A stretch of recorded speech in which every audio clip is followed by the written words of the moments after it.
جب اغذیہ کی ماں عطلیہ نے دیکھا کہ اس کا بیٹا مر گیا، تب اس نے اٹھ کر بادشاہ کی ساری نسل کو نابود کیا۔ اور یورام بادشاہ کی بیٹی یہوشبا نے، جو اغذیہ کی بہن تھی، اغذیہ کے بیٹے یوآس کو لیا اور اسے ان شہزادوں سے جو قتل ہوئے چپکے سے جدا کیا اور اسے اس کی دادا سمیت بستروں کی کوٹری میں کر دیا، اور انہوں نے اسے عطلیہ سے چھپائے رکھا، وہ مارا نہ گیا، اور وہ اس کے ساتھ خداوند کے گھر میں 6 برس تک چھپا رہا، اور عطلیہ ملک میں سلطنت کرتی رہی۔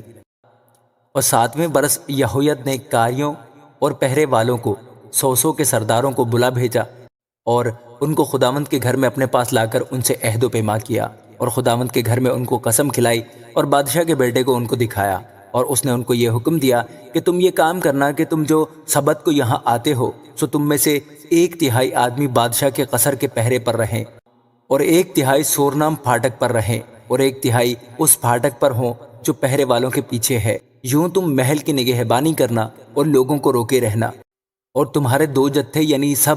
جو سبت کے دن باہر نکلتے ہیں، وہ بادشاہ کے آس پاس ہو کر خداوند کے گھر کی نگہبانی کرے، اور تم اپنے اپنے ہتھیار ہاتھ میں لیے ہوئے بادشاہ کو چاروں طرف سے گھرے رہنا، اور جو کوئی صفوں کے اندر چلا آئے وہ قتل کر دیا جائے، اور تم بادشاہ کے باہر جاتے اور اندر آتے وقت اس کے ساتھ ساتھ رہنا۔ چنانچہ 100 کے سرداروں نے جیسا یہوید کاہن نے ان کو حکم دیا تھا ویسا ہی سب کچھ کیا، اور ان میں سے ہر ایک نے اپنے آدمیوں کو جن کی سبت کے دن اندر آنے کی باری تھی، ماں ان لوگوں کے جن کی سبت کے دن باہر نکلنے کی باری تھی، لیا اور یہوید کاہن کے پاس آئے، اور کاہن نے داؤد بادشاہ کی برچیاں اور سپریں جو خداوند کے گھر میں تھیں 100 کے سرداروں کو دیں،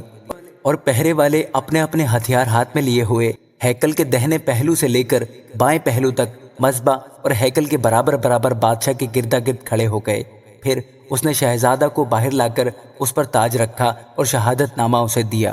اور انہوں نے اسے بادشاہ بنایا اور اسے مسح کیا، اور انہوں نے تالیاں بجائیں اور کہا بادشاہ جیتا رہے۔ جب عطلیہ نے پہرے والوں اور لوگوں کا غل سنا